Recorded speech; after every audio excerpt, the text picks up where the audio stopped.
زي ما الناس كلها شافت الكتير من مفاجآت، بس سيناريو الذهاب طلع زي الاياب، ربع النهائي من دوري ابطال اوروبا. كان هيحصل المنتدى للريال بس للاسف ضاع سيمي فاينل الابطال. وسيميوني بالتخصص يطلع البارسا من الابطال. سهرة جميلة هنقضيها مع بعض بطعم الابطال. اهلا بيكم في شفت كورة، شفتك المفضل. اهلا بيكم في الشفت الامتع على الاطلاق، شفت كوره. وزي ما انتم شايفين النهارده معانا للمره الثانيه على التوالي كابتن عمر هشام، اللي بقى شفناه بعد ما الريال لسه خلصان المباراه بعد كام ساعه كده. هو كابتن عادل وداقوا من نفس الكاس اللي دقته امبارح، عشان كانوا فاكرين ان هم هيعملوا الريمونتادا ولا ايه. اردا جولير طمعهم بطريقه ما، ولكن يعني يجي كامافينجا ونتكلم بقى في كل التفاصيل دي. ايه اللي حصل يا جدعان؟ ايه اللي حصل؟ انا حاسس ان انا سعيد يعني. انا حاسسك مبسوط اكتر ان الريال طلع. ايوه لسه كنت كأنك عامل كده. متأهل مثلا. والله لسه كنت عامل عارف كده. انت الميم بتاع صاحبك البرشلوني اللي اتجنن وبتاع، هو ده حرفيا يعني. لسه كنت عامل كده والله مش قولوا عارف. لي، كان عندكم امل يعني وكده؟ يعني كنتوا حاسين ان انتوا بقى ريمونتادا والريال وطعم الفانيلا وروح الابطال هو احنا كنا كسبنا، احنا كنا بجد كسبنا، بس يعني جالنا لعيب كوره. انا كعمر برضو عمري ما هتقبله تاني في ريال مدريد خلاص. كامافينجا. خلاص مش هقدر يعني مش هقدر اشوف في الملعب تاني في ريال مدريد خالص. اه بالعقليه دي هو الموضوع برضو unfair شويه، بس ليه اصلا تحط نفسك في الموقف ده؟ يعني مم. انت ليه اصلا يعني تطرد؟ يعني ملوش لازمه. مم. ملوش لازمه خالص ان انت تمسك الكوره او تمشي الكوره او ايا كان. يا عم سيب الكوره والعب الماتش حلو، وانت ماسك الماتش يعني ماسكه كنتيجه، كان رايح جاي، انت بتضيع هما بيضيعوا. مش حاسس انك بتقسو عليه كده يعني؟ لا مش لا حاسس لا ان هو خالص. ان انت تشيله سبب الهزيمه النهارده ده حاجه فيها نوع من هو ما كانش فارق معاه على فكرة يعني ان وهو انتوا بتشيلوه طالع. الليله. هو طالع ما كانش فارق معاه يعني. منظره حتى ما استناش يشوف هيبقى فيه فار. ها هو الحكم رفع له الكارت الاحمر، قال له شكرا سلام عليكم وطلع. مش زي ايريك جارسيا عندنا، هو بيطرد امبارح مسك التيشيرت وقام مكورها ورميها. يعني اقول لك على حاجه اه. اقول لك على حاجه طرد كامافينجا ده بالنسبه لي اسوأ بكتير من ان انا اخش على الكوره وكنت هجيب الكوره وطرد. امم. انت مش جاي يعني. انت ما الكوره انقذش نفسها الفريق من مش حاجة. يعني مش انتوا مش حاسين ان انا مش متضايق مش يعني؟ انتوا مش حاسين ان انا ما عندي نوع من انا اتعودت خلاص انت يعني؟ عادي. انت اصلا بالنسبه لك مش هتحس باللي احنا حاسينه يعني، عشان ما خلاص انت بتدوقش الموضوع بقاله السيناريوهات دي كتير قوي. كتير. انت بقالك 11 سنه، فانت يعني ما كسبتش ابطال، فده الموضوع ده واخد بالنسبه كارت لي. احمر في الذهاب وفي العوده واخد فيعني كارت احمر بقالك 11 سنه يعني كل ماليش شويه دعوه. بس باخد كارت انت احمر. الفكره ان الطرد بتاعنا ده لا بجد ما كانش ليها لازمه خالص. امم. انت كان ممكن تكسب الماتش امم. يعني كان 3-2 داخل اكسترا تايم دقيقه 85. ملهاش لازمه يا كامافينجا. بس انت شايف ملهاش لازمه ان يا حبيبي. لعيب يطرد يخلي ده هو ده سبب التحول بالمباراه بالشكل ده؟ طبعا بس انت طبعا. معلش برضو في 10 لعيبه في الملعب، انت مش يعني اه هو في الاخر في الاول وفي الاخر هيأثر، بس مش لدرجه ان يخش يعني. انا حاسس برضو ان احنا مش بس كامافينجا يعني. اه يعني انتوا يا جماعه بص عارف اللي هو انا بقى هجيبها ايه، لك رموها على من غير. على كامافينجا وخلاص. بص لا انا هكلمها لك كوره. امم. انت دلوقتي كنت لاعب زي ما عمر قال، بدأت الجيم حلو. نوير كمان غلط في كوره في الاول واربس سخنك. راح لبسها له حط له جون واداله التاني بالفاول، والريال موجود. بالرغم ان انا شايف ان احنا ايه، كان ممكن في كميه فرص ما كملتش بسبب ان مثلا ايه فينيسيوس ما يديش لمبابي او العكس. بس انت موجود في الماتش وماسك نفسك. اي نعم عندنا مشكله كبيره جدا بسبب ان احنا بندافع 4-4-2 والاثنين اللي قدام هو ومبابي وفينيسيوس مش بيرجعوا في نص الملعب، فاستقبلنا لعب كتير. بس انت ماسك نفسك. لحد ما حصل الشوط الاولاني. اصلا ليه حصلت تبديله كامافينجا؟ الشوط الاولاني بين شوطين قرر كومباني ينزل ديفيز ناحيه الشمال عشان يعمل جبهه ناحيه لويس دياز. فراح استنى شويه اربيلوا وقرر ان هو يرد عليه. قال لك انا هرمي مين ناحيه اسمه ايه ترينت عشان يسانده. هجيب فالفيردي يبقى في الناحيه دي. ايوه. فالفيردي كان اصلا انا شايف ان هو كان نجم الماتش، ان هو اللي كان موجود ارتكازه وصادت كتير قوي يعني في المقابلات في نص الملعب، وما كانش بيطلع يهاجم خالص. فلما اتنقل يعتبر ناحيه اليمين في ال 4-4-2 وكامافينجا قلق بقى في نص الملعب، التبديله دي نفسها هي اللي خسرتنا. يعني كامافينجا حتى لو كمل، يعني عمر حتى بيقول انت ما بتدافعش وما بتعملش ومش عارف ايه وكده. لو كان كامافينجا حتى كمل فهو مكمل ومنقصنا في نص الملعب امم. حتى بعيد عن الكارت الاحمر. ايوه صح. يعني هو اكتر واحد كان بيدافع وقافل لنا الحته دي هو فلفل. فلما راح الناحيه اليمين عشان يقف مع ترينت فضى نص الملعب بسبب كامافينجا. وابراهيم دياز كان ماشي الماتش حلو يعني الدقيقه 60 ولسه في النفس وماشي مم. كويس. امم. ليه لازمتها التغييره دي يا عم؟ انت لو عايز تغير كده بقى خليك ذكي شويه، او غير بقى الطريقه شويه. نزل هويسن. ما نزل هويسن ويلعب بثلاثه. هو ليه ما بيلعبوش؟ لا هو عادي، روديجر وميليتاو على فكره عملوا ماتش حلو مش مم. وحش. بس نزل هويسون بقى. هويسن أنت على الاقل هيبني هجمه ما انت بالظبط، دلوقتي هيمسك لك ناقص كوره، واحد بالظبط. هيعرف يمسك كوره ورا. يلعب يعني يلعب غلطاته في- برده مش زي كامافينجا. مم. كامافينجا اصلا مش في فورمته، وبجد هو لعيب مش لعيب ريال مدريد يا جماعه. ريال مدريد بص، هو في كذا لعيب في ريال مدريد. انا بالنسبه لي يعني انا كنت بحب فينيسيوس جدا جدا جدا جدا. السنه اللي فاتت حتى كنت متعاطف معاه جدا. السنه دي انت ما عندكش اي عذر. صفر عقليه. انت ما عندكش اي عذر. انت معاك انا في مرض. كوره جت من امبابي اللي هي لعبها له هو ده بالعرض. بقى، هو ده اللي بيضايقه والله العظيم. تحس ان بيحصل له حاجه. فينيسيوس مره واحده بالمستوى ما بقاش احسن حاجه. على فكره هو عمل اسيست انا عايزه بس النهارده. يكمل الحته دي عشان عايز اقول حاجه عليها بتاعت عمل اسيست النهارده على الكرة فكره. اللي انت عايز ما تقولها لعبش دي. سيء بس لا، انت لعيب. انت واخد ذا بيست. انت المفروض واخد بالون دور، والناس كلها بتقول ان انت تستحق البالون دور مم. بتاعت رودري. فانت لعيب خلاص كبير. وما الناس يا جماعه اللي واخده 6 ابطال، انت واخد 2 ابطال. الناس بقى اللي زي توني كروس وزي مودريتش يعملوا ايه؟ وزي راجع. دول بقى ايه يعملوا ايه بجد. انت مم. بتلعب في فريق اسمه ريال مدريد بجد. مم. بس كمل بس يا عمر الحته انت بتقولها حته دي. امبابي حته امبابي اللي هو بيلعب له بالعرض والكره على وش رجله شماله قلشت. انت الحاجات، ما انا بقى بكلمك في كده الحته ان انت لعيب كبير. المفروض خلاص احنا معتمدين عليك انت ومبابي قدام. العبوا مع بعض بقى يا جماعه، بلاش حته النفسنه شويه دي اللي بتبان. ماشي. اللي صفار هو حتى لو ما بيخبطوش لا، مع هما بعض بس بيحبوا بعض باينه. جدا واصحابه وبتاع، بس في باينه الملعب باينه. ما هو دي غيره. بس في غيره بتفيد الفريق، وفي غيره ايه صح. بتبوظ الفريق. الغيره بتاعتهم مبوظه الفريق، لان مم. انتوا الاثنين اصلا اللي معتمدين عليكوا قدام. صح. معكوش تالت. حتى رودريجو جاله صليبي وقبليها ما كانش بيلعب من مم. ايام تشابي الونسو. مم. حته بقى تشابي الونسو، عشان معلش انا عايز اتكلم في الحته دي. انت دلوقتي يا عم مبابي ويا عم فينيسيوس ويا عم اللعيبه الجامده، عايزين حد بتعرفوا يطبطب. انتوا بتعرفوا تلعبوا كوره اهو. انتوا لعبتوا ماتش حلو جدا جدا جدا. وانت لو في فورمتك وبايرن كده كده في فورمتها، الماتش هيبقى كده. زي ما قلت لك الحلقه اللي فاتت، انت بايرن وريال مدريد كان ممكن يخلص 3-3 4-3 عشان كانوا بيشوطوا على نوير تحت. المره دي لما شفت الكور شوطنا جت فوق، ارضى. وفينيسيوس شاط كوره فوق جت في العارضه برضو. نوير ضعيف سنه في الحته دي. هو طبعا حارس يعني غريب بسبب الشرخ اللي حصل في ايده كمان، فهو طبعا. الكور في العالية كور بتبقى وخلاص، انت رخمة جدا. 40 سنه فايا كان جسمك تقل. فاهم فاهم. قصدي؟ على الارض سهل، انا هقع كده هقع كده. الكور اللي فوق يعني صعبه، زي جولر بتاع الفاول. يا جماعه شفت لازم أصلاً؟ ندي جولر حقه بس من دون مقاطعكم. طبعا. رغم اللي حصل ورغم ان هو مش بيشارك بشكل كبير، لا هو بيشارك ولكن بشكل كبير جدا. هو يعني اساسي في ريال مدريد السنه دي الفترة كلها. الأخيرة مع أربيلوا الار2 اللي حطها ببطن رجله في المقص الفاول. هو دخلنا في الماتش جاب لنا وهو الكرة اللي في الأول، خلي بالك كرة زي دي فيرست تاتش صعبة جدا في أول كام ثانية إن أنت تبقى نازل جاهز والكرة رايحة في المقص يعني أنت الكرة أصلا كنت فاكرها طالعة بره. انا كنت أنا فاكرها استغربت إن هي دخلت يعني. فبصراحة لازم بس ياخد انا بالنسبه لي احسن لعيب في الإشادة الماتش بجد، احسن لعيب ولازم ياخد الاشاده بجد، جود بيلينجهام. بيلينجهام يا جماعه عمل ماتش في نص الملعب يعني ما يقلش عن فالفيردي ضد السيتي، الا بس ان هو جاب الهاتريك. فاهم قصدي؟ بجد عمل ماتش تاريخي في نص الملعب. كان بيلعب في نص الملعب لوحده وبيساعد فالفيردي وبيساعد ارنولد وبيساعد جولر وبيساعد فينيسيوس ومبابي ان هم يروحوا. عمل كل حاجه في الماتش بجد. مم. تاكلينج، ثروهات، كل حاجه كان بيعملها في الماتش. صحيح. فده نجم الماتش بالنسبه لي في الفرقتين عامه. مندي انا بشكره جدا على الماتش اللي هو عمله، كتر مع خيره انه يعني. لسه راجع من الاصابه، بس وقف وقف اوليسي اوليسي بعيدا الجول لحد ما يعني 90 دقيقة. يعني بص الاجوان اللي جت بعد الطرد بتاع لا، خلاص كامافينجا بقى، ده خلاص. نفسيا، الفرقة ده رمت نفسيا صدرها خلاص. وتفوته خالص. خلاص الموضوع انتهى بالنسبه له. انا هكمل حتة على الجزئية عايزين اللي بس انا نخش عشان الموبايل ماشي، بس. ماشي.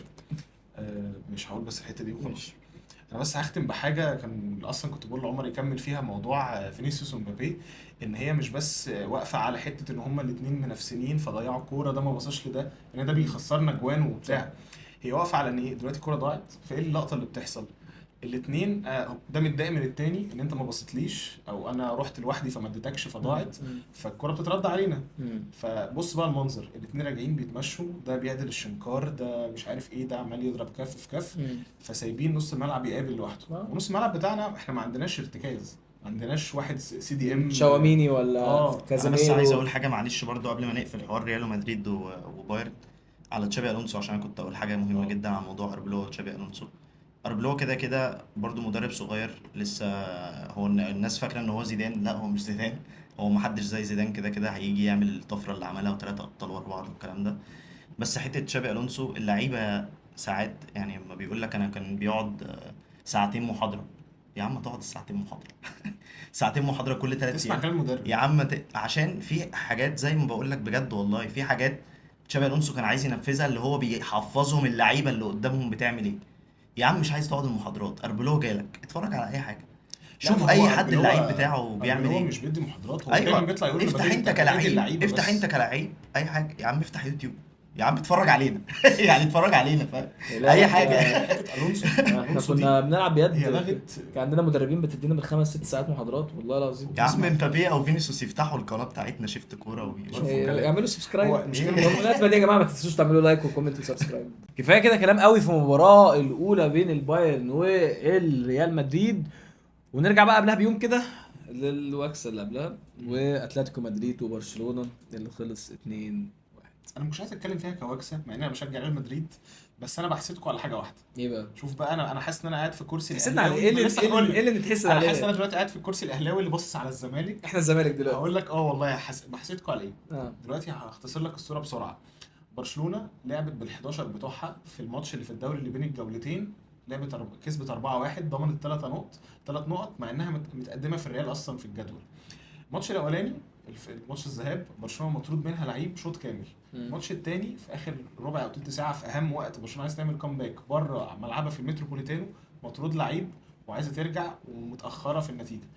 برغم كل ده لعيبه برشلونه بتموت نفسها، بتعمل فرص، برشلونه خطيره، بتوصل، انا بتعمل، كمتفرج، بتجيب جون ويتلغي انا كمتفرج انا يا فرحتي بالكلام ده. انا دلوقتي ليا باداره بتساعد مدرب بحاجه واداره تانية معتمده على الناشئين. انت واحد زي سيميوني ده صارف الفتره يعني من ساعه ما جه مش عارف بيقول لك 1.5 مليار حاجه يعني سيميوني رقم. صارف. لا اه اتلتيكو مش انت عايز زي تقول لي ان زمان. برشلونه ما عندهاش لعيبه يعني؟ لا هي برشلونه معتمده اكتر من 90% على الاكاديميه بتاعتها. وإيه يعني انت المشكلة؟ دلوقتي هو ايه المشكله؟ انا دلوقتي امال عندي ليه طالع لعيب. ببدري؟ طب بص هقول لك على حاجه. لا معلش، انا دلوقتي انا عندي مواهب في نص الملعب، ودلوقتي بقى فيه كمان مواهب في الهجوم. فانت دلوقتي محتاج دفاع خلاص. انت دلوقتي فعلا في كارثه في الدفاع، انت محتاج بجد خط دفاع كامل. طيب انت جبت كانسيلو اعاره وده اللعيب الوحيد الكبير اللي عنده فوق ال 30 سنه. عندك على غير الباك اليمين ليفاندوفسكي. غير ليفاندوفسكي بقى، من ليفاندوفسكي دلوقتي ما بيلعبش. انت عندك باكات كوارث في سنتر باكات. انت بالصدفه جبت حارس طلع كويس، بالصدفه طلع لك واد اسمه كوبارسي وبرضه بيغرقوك، يعني ما هواش حاجه سوبر واراوخو. انت عندك كوارث. انت ليه ما تعملش زي ريال مدريد يا عم وتروح تشتري هويسن ولا تشتري؟ لا، ما هو مش عارف يا يجيب، فرحتي مش عارف اجيبهم ليه طيب؟ معهوش فلوس. ما هو معهوش، ما هي طب دي أنا كارثه. هسألك سؤال يعني بس. زي برشلونه ما فيهاش فلوس. هسألك هي سؤال. بقى لها في مشكله ماديه بقى لها 3 سنين. لا انا حاسس أو ان سنتين. يعني انت برشلونه مين ما فيها. السبب؟ انت شايف مين السبب في ماتش خساره ماتش اتلتيكو؟ اكيد مش هانزي فليك، مش هانزي فليك. انا شايف السبب الاول ويعني دي وجهه نظري الاداره. لو هنلوم هانزي فليك عشان بس موضوع مصيده التسلل، بس هو مش معاه لعيبه مساعداه، ما هو لعيبه بطيئه. طيب هو دي طريقه لعبه وهي انت دي عندك ليه بتلعب باك ليفت جواو كانسيلو؟ معلش يعني ما هو بيلعبها كويس. هكلمك بس في حاجه. بيلعبها كويس. ما هو بس هيلعب باك رايت احسن كده كده. ما هيقعد كوندي، لا مش هيقعد كوندي. انت عندك دلوقتي كان بلدي قاعد احتياطي صح؟ ماشي بس بلدي. بلدي لسه راجع من الاصابه. اسمعني ما هو مندي لسه راجع من الاصابه. ايا كان هو مفيش حاجه، انت رجعت من الاصابه فاهم قصدي، وانا محتاجك. ما تعرفش انت ممكن يبقى كوندي- تعبان، ممكن يبقى كوندي تعبان. بطريقه لعبه بجسمه اللي هو تقيل شويه ما بيجريش قوي كده كده، لعبه جنب اي حد ورا، جنب كوبارسي، جنب اي حد، جارسيا، وحط كانسيلو باك رايت ولعب بلدي باك ليفت. ليه؟ عشان انت بتلعب على مصيدة التسلل اصلا، فمحتاج باكات ايه؟ سريعه طبيعي فاهم قصدي؟ ليه ما لعبتش كده؟ خلاص انت جبت هو ما جونين. حبش ان هو يحط برضو مره واحده بلدي في قلب النار يعني. هرد على الحته دي في حاجه في نقطه. هو انت اصلا كده كده خسران 2-0 الماتش اللي فات، فانت كده كده في النار، فجرب يا باشا ودي. هو وانت كان الماتش بتاعك كانسيلو معلش خلي يعني. بالك لو اتفرجت على الدوري، بس حابب اقول حاجه على النقطه دي. كانسيلو في الدوري بيلعب بالحته دي اكنه وينج شمال. ماشي كوندي وحش باك رايت كوندي مش باشا، ما هو بيلعبها في فرنسا وبيلعبها في برشلونه. مش باشا، لا مش هو ده المشكله. المشكله كانت في ايريك جارسيا واراوخو وكوبارسي. الثلاثه دول كانوا 3 كوارث. فحتى هو بيلعب بالباك اللي هو كان باك شمال وخلاه سنتر باك اللي هو جيرارد مارتن عشان كورته شويه نظيفه، فيبقى السنتر باكات بتوعه وناس تقرا اللعب ويعرفوا يظبطوا الاوفسايد تراب. دي الحته بتاعت يعني ليه كوندي ما يلعبش، ده غير ان هو يغطي على لو لامين يامال معاه. انا بس حابب اتكلم عن فرقه يعني بصراحه ان احنا كنا قريبين زي ريال مدريد ما كانت قريبه. ايوه طبعا. بس ما هو ده السبب اللي انا بقول لك. انت الماتش كان في ايدك فاهم قصدي. ما هو وانت ضيعته. كان في ايديا بس برضو يعني بصراحه انا دلوقتي في فريق عنده عناصر. واحد زي سومرلوف ده لو جه لعب عندي هيلعب اساسي. سورلوس قصدك؟ سورلوس سورلوس. سورلوس فانت دلوقتي الدكه اللي في اتلتيكو مدريد يلعب عندك اساسي المهاجم، فانت عندك ليفاندوفسكي ضايع، عندك فيران توريس بصراحه قدم مباراه كويسه جدا وده حاجه غير متوقعه، ولكن في الاول وفي الاخر انت رافينيا لما اتصاب من عندك بصراحه كارثه، ولا تقول لي راشفورد ولا مش راشفورد، لا رافينيا هو يعني بصراحه اللي كنت بتتكلم ان هو احسن لعيب في العالم الموسم اللي فات، لا اصابته بقت هزه بارسا. فانا بصراحه شايف ان البارسا لازم تشوف حل للموضوع، ان هو يبقى عنده مهاجم تاني، مهاجم بس مهاجم خلاص، لو هيستغنى عن ليفاندوفسكي لازم يجيب بقى يشوف جونيور الفاريز او يشوف حد مع فيران توريس لو هما الاثنين هيلعبوا او هيبقى في روتيشن. ولازم دفاع، انت يعني البارسا مش هتفضل معتمد على طول على الاكاديميه بتاعتها، انت على طول دلوقتي معتمد ان في لعيبه هيجي يطلع لك ينقذ الدنيا، ما فيش فلوس. طب ما هو يا جماعه اذا كان نادي الزمالك ممدوح عباس بيطلع يصرف عليه، مش عارف العدل لا هو لازم يبقى فيه لازم اكيد في إعلانات سبونسرز، تقفل يعني ما بقى تقنعنيش ان برشلونه ما الدفاع. عندهاش سبونسرز. عندها بلاوي اكتر من كده بكتير وعندها مشاكل اكتر من كده بكتير، بس ما علينا من الحته دي. انا شايف ان برشلونه كان عندها الفرصه الكبيره جدا ان هي تكسب الماتش ده، وكانوا خلاص مسكوا اتلتيكو نفسيا جدا، خلاص الماتش بقى بتاعهم. بس طريقه هانز فليك وعنده في حته الاوفسايد تراب دي بتبوظ. هي مش كارثة. مش تاخد بطوله كبيره. بس خلي بالك يعرف يلعب يا جماعه بجيرارد. يا على جماعة. فكره كمان في الدوري هو ريال مدريد اللي مضيع الدوري من ايده على فكره، عشان تبقى عارف. انتوا بتقولوا ان انتوا جامدين قوي السنه دي والسنه اللي فاتت خدتوا الدوري تمام، ريال مدريد واقعه بقى لها سنتين اصلا.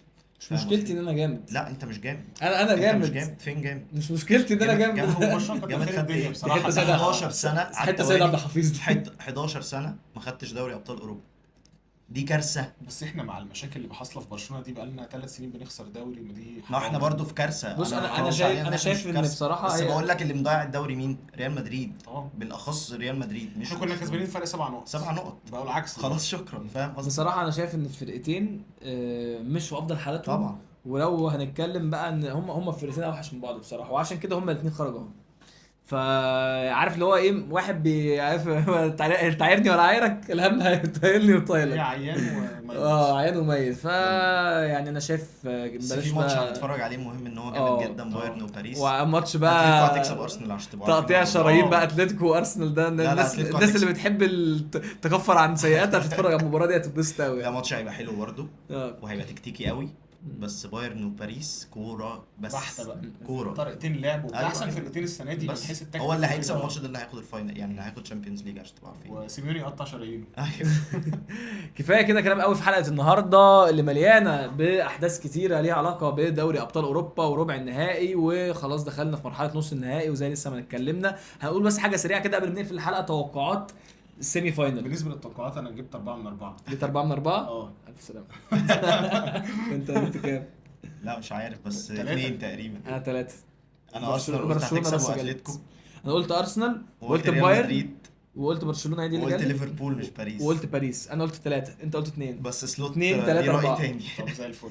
عادل اللي كسب. يلا بقى المره دي بسرعه مين هيكسب؟ ها السيمي فاينل ها ايوه هو طب ماتشين. ما تخليها بقى ساعتها. لا دلوقتي يلا حتى الفرق دلوقتي يلا اتلتيكو و ارسنال. اتلتيكو ها اتلتيكو. ارسنال. ها باريس. اي حاجه ضدنا. لازم اختلف. باريس وبايرن. باريس وبايرن. باريس. بايرن. باريس. كفايه كده كلام قوي في حلقه النهارده، ولو عجبتكم الحلقه ما تنسوش تعملوا لايك كومنت. سبسكرايب سبسكرايب يا عم. بس كده، وفعلوا زر خليش الجرس. اقولها تاني دي يا عم. ما تنسوش تفعلوا زر الجرس عشان يوصلكم كل الحلقات. والسلام عليكم. عليكم السلام. عليكم السلام ورحمه الله.